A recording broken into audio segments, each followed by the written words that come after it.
Assalamu alaikum wa rahmatullahi ta'ala wa barakatuh. Kano kabadde kansi matuse. Naye mmaze ne nkafuna ku last.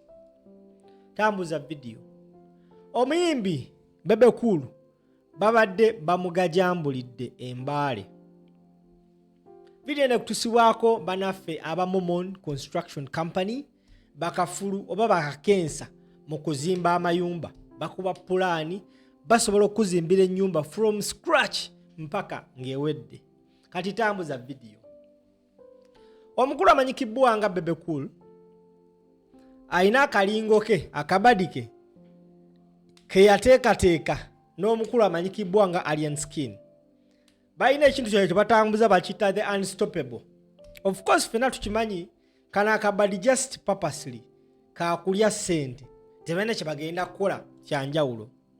So batandisika weefube w'okuzunga mu Uganda nga bagezaako okulaga engeri gye basobola okulya ssente ku mwami Museveni. Kana akabadi kaabwe yakalimu ne Alien Skin.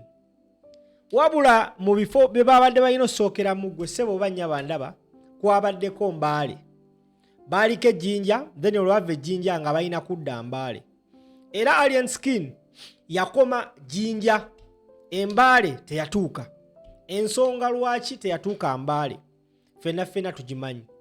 Oluvannyuma lw'omuvubuka dansa okufa, Alien Skin abantu b'Embaale baamulayirira nti wonna walinyira mu Mbaale bagenda mukolako ng'obuyinza obulagirwa. Ensonga bennyamivu nnyo oluvannyuma lw'okufiirwako omwana waabwe. Mujukira danse yafa nga tannafa yava n'akola video n'agamba nti omukulu amanyikibwa nga Babu yamukwata n'amutwala ku Fangone ne Alien Skin ne bamukkako ne bamukuba nga bamulanga ogw'okubanga yava mu Fangone. Poliisi yavaayo nekola okunoonyereza kwayo n'eragira abantu abawerako bakwatibwe. Naye na buli kati tewali amanyi mukulu gwe bayita Babu oba yakwatibwa. Wabula mu mbeera eno yonna omuntu omukulu egwale omabega wa bino kigambibwa mbu yali Alien Skin. So abantu b'Embaale bo bagamba tebaagalira ddala kulaba Alien Skin. Ne Alien Skin naye musajja mugezi. Bebe Cool yagenze Embaale, Alien Skin teyagenze. Bebe Cool akwata akazindaalo agezaako okugamba abantu b'Embaale baleme kusalira Alien Skin musango. Ab'Embaale babadde basse Bebe Cool. Video ne kutuusibwako Momon Construction Company bakafulu mu kuzimba amayumba. Njagala owulirize ekibaddewo Bebe Cool wagezezzaako leeta emboozi za Alien Skin mu bantu b'Embaale. Alien Skin ataasobodde labikako nalabyeyo gravity. Alien Skin ye omu ku bakakitandika ekintu kyabwe teyalabiseeko. Naye ffenna tumanyi bulungi nnyo ensonga lwaki Alien Skin teyalabiseeko Embaale. Kati njagala owulirize Bebe Cool yabadde agezaako okuwolereza Alien Skin ku stage n'okuyimba tebaamuganyiza kuddamu kuyimba. Genfuna gagamba naye yavudde akakasa nti yes abantu baakoowa Alien Skin. Abantu b'Embaale baamukyawa ebyaddala. Kati wuliriza video tukomawo. Ulako lutegeeza nti no temwafaayo kumanya kye kyagenda ki mu maaso. Omugenzi bwe yali afa nga tannafa yayimuka n'ayogera n'ayebikodinga ku TV ku ssimu ye n'agamba omuvuka gwe bayita Babu yankuba. Era wuliriza mwe ne munyiikira Alien olw'okuba yali akozesaani Babu. Kaakati kikino omwana oyo yava mu ghetto nga mmwe aba ghetto. Omwana oyo gwe mwagala okuzikiriza yava mu ghetto nga mmwe abaaki. Bwe muba n'engeri yonna edisipulini nga toyonoona bulamu bwa muntu ate amaze gw'olabira ddala nti agenda kuyambako abalala. Naye ebyaddala ndowooza wali omusajja omu yali Isma All Access yagamba abantu nga Bebe Cool they rather not say anything otherwise bagenda kwonoona ne the past good they had. lwaki njogedde bwe ntyo. Bebe Cool agamba abantu b'Embale abafiirwako omwana waabwe mbu si kirungi kwonoona muntu, naye nga bano bo baakuba omuntu n'afa. Do you remember?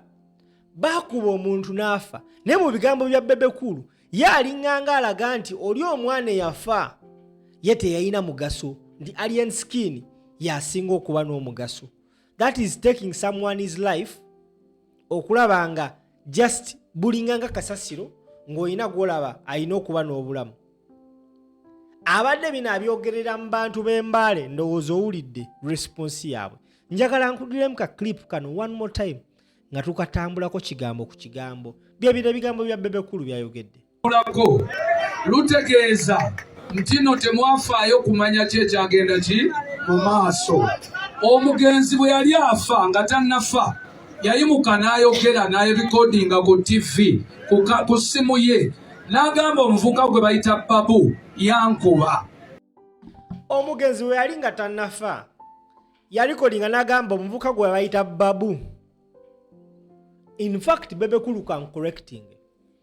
Omugenzi teyagamba nti omuvuka gwe bayita Babu ye yankuba. Yagamba omuvuka gwe bayita Babu ye yankima n'antwala ku Fangone. Bwe yantwala ku Fangone ne bankuba. Omwana yakubibwa ku Fangone. Ani nanyini wa Fangone? Bebe Cool. Who owns Fangone? Like, let's be serious. Alien skin ebbanga lyonna fera tubayo tukimanyi abadde atambula ne Babu. Babu kyaliwe ye yakima omwana oyo. Omwana n'atwalibwa ku Fangone. Ku Fangone ye omwana agamba gye baamukubira.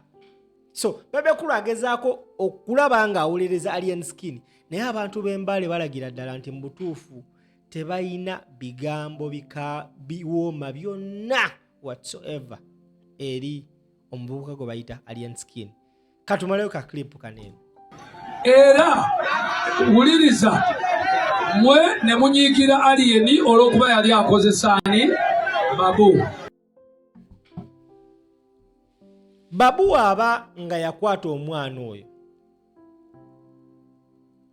n'amutwala ku Fangone, nga Fangone ya alien. Osobola onnenya abantu b'Embale okuteeka alien mu nsonga eno? Ate mwenna abantu abakozesebwa abayimbi baneeno, kino mukitwale ng'ekyokuyiga. Omuyimbi asobola okuinfluensinga n'okukusudiya n'okuba omuntu, naye bwe bakutwala mmida, wallahi bilahi tallahi ogenda wekka. System nambo komanda mudogo amawole getufuna ali luzira aliyo bwomu tewali ade nasobola omukyalira because n'abandi mukyalidde batya yakubanga abantu ngagamba nze ndi mulalu essaawa zino ali mukomera. Omusango gwaliko gwa mada,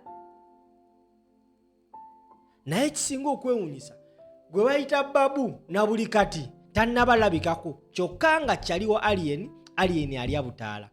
Gwe Munnayuganda azunga n'abayimbi, kino kikuwa ekyokuyiga. Ate mu nsonga zino I wouldn't expect a person like Bebe Cool okubeera ng'ayingira mu nsonga zino owolereza alien skin. Bebe Cool alina omwana ow'obulenzi ali mu myaka gy'oli omwana gwe batta. Imagine you're the father or the mother of that young kid gwe baakuba n'afa. Even up to now family tennafuna bwenkanya. Suspect n'abali moja gwe batunuulidde ogenze Embale ate gwowolereza. What do you expect from the people of Mbale? Babadde balina okubuwinga nga balaba mu butuufu byokola nabyo bya kisiru. Kino kitegeeza ki? Abantu tebagenda kusonyiwa muntu mpaka ng'asasulidde ekyeyakola. Alien talabiseeko Mbale. Ensonga ffenna tugimanyi. Abadde tasobola alabika Mbale kubanga abaana baamwewerera. Era n'ogwo omukolo nabo baategedde singa tugenda n'alien guyinza obutabaayo. Singa eyakwata omwana oyo n'amutwa, singa eyakwata omwana oyo yali wa Nuupu, singa yali wa Nuupu, singa n'Ekyagulanyi ali mmida.